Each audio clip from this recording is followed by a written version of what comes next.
Welcome to Chapter 28, Part 8. We are going to talk about contraception and safer sex. And in this recording, we will look at the barrier methods. So barriers can be either chemical methods or physical methods that prevent egg and sperm from ever meeting and any chance of fertilization. So the first barrier we'll look at is the male condom. This is a thin sheath worn on the penis, and its job is to catch the semen. So if we keep the semen in the condom and it never gets near the vulva or vagina, remember you can't ejaculate anywhere near the vulva. It has to be completely kept separate from the vaginal fluids to prevent pregnancy. Male condoms have a 98% effectiveness when they are perfect, but the typical is more of about 85%. They are excellent barriers for bacterial sexually transmitted infections. The bacterial ones, remember, they live in the body fluid. So if we are keeping the body fluid separate, we have a very good chance of not spreading any of them. They are not perfect for the viral and parasitic STIs, but they're the best thing we have. So what you'll see is, remember we talked about like HPV. HPV can be anywhere on the genitalia. If it's on the vaginal labia, that's not covered by the condom. So the labia, whatever part are touching of the partner, can certainly be spread. If you have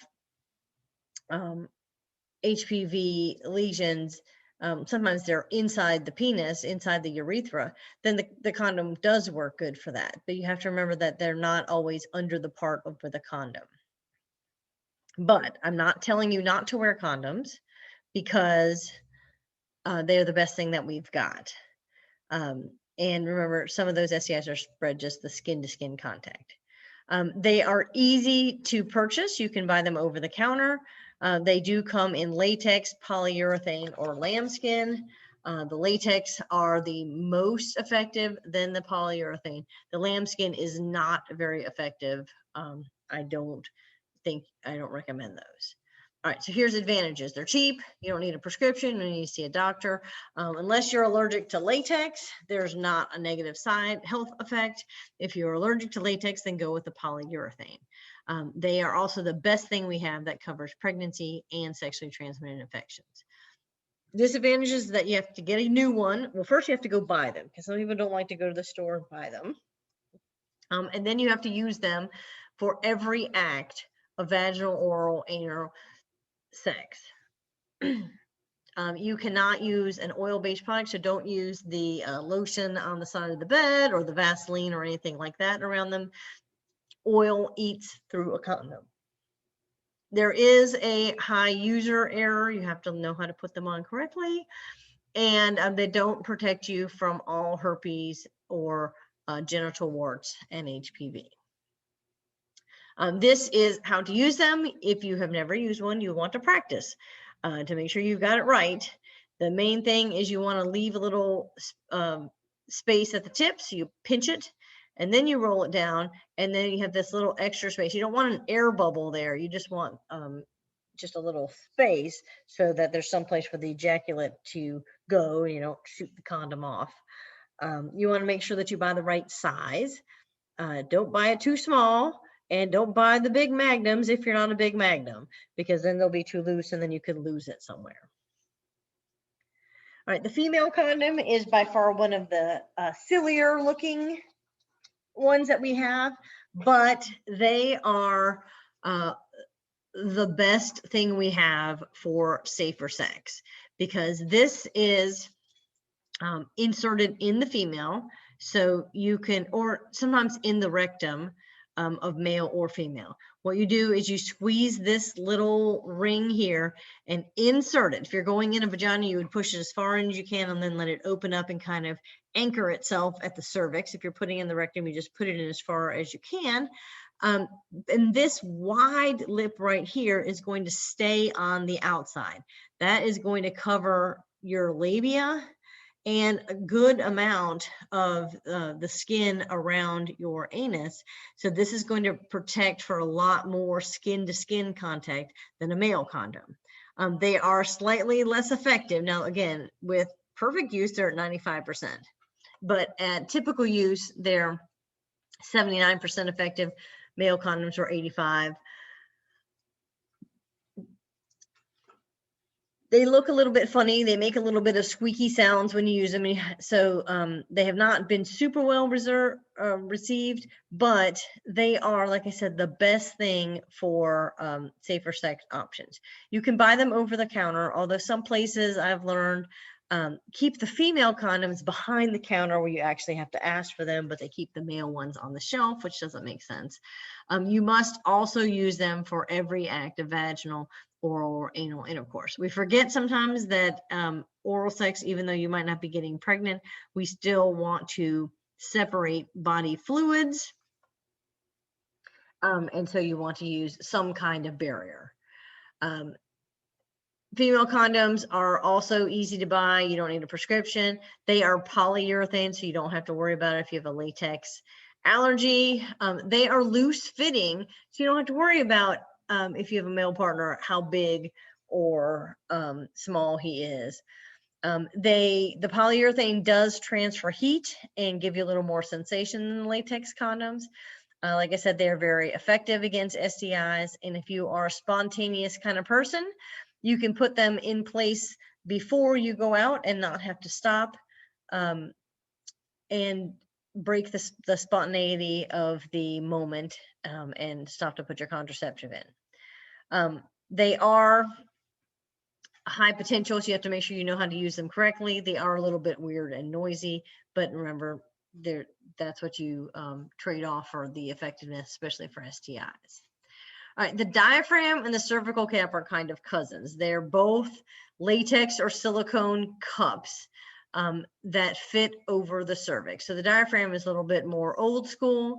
You would take this, fold it in half, actually take it, fill it full of some contraceptive jelly, then kind of squeeze it and put it up in and anchor it around your cervix. They are good. They're great, actually. If you use the diaphragm with the spermicide, you're getting 96% effectiveness.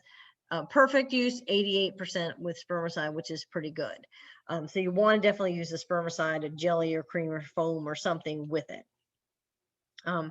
The cervical cap is better if you have never been pregnant, but it's not a terribly common one in the United States.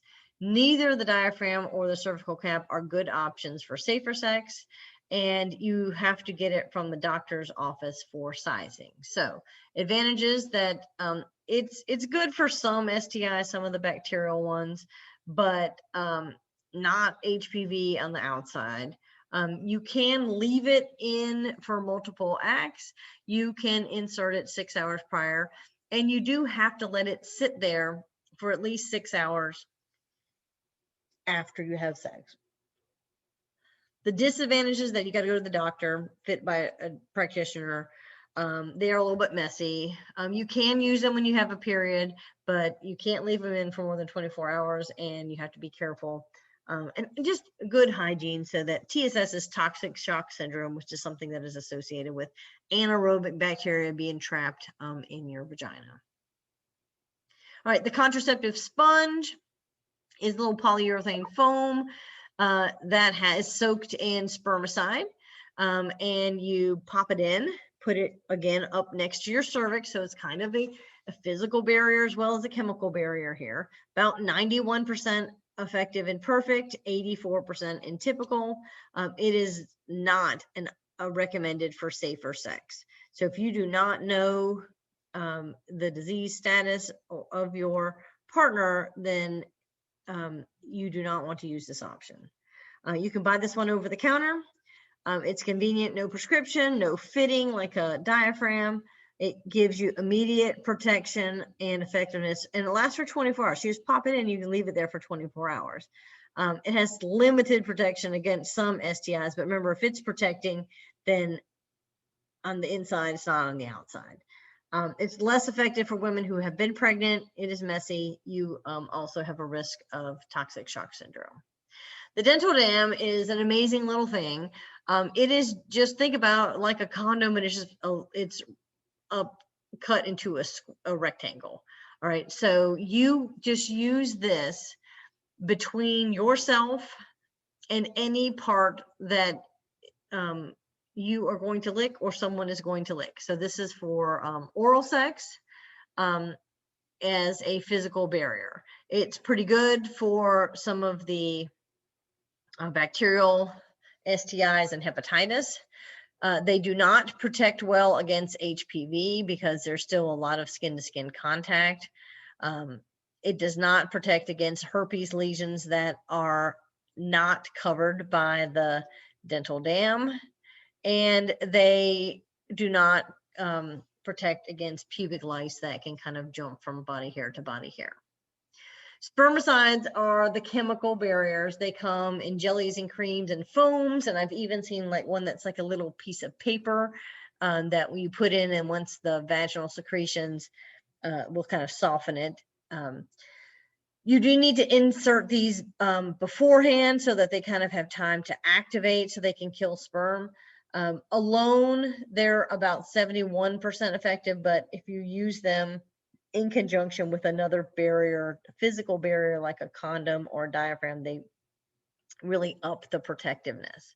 Minimal side effects, again, messy, not effective against STIs, and this non-oxynol 9 is an ingredient in some of the spermicides, and it has been linked to an increased risk of HPV. It's just a really harsh, it's a very good spermicide, but it's kind of harsh on delicate vaginal tissues and delicate anal tissues, and therefore, if you get little tiny rips in that skin from the abrasion of the chemical, then that's another place where HIV can get in.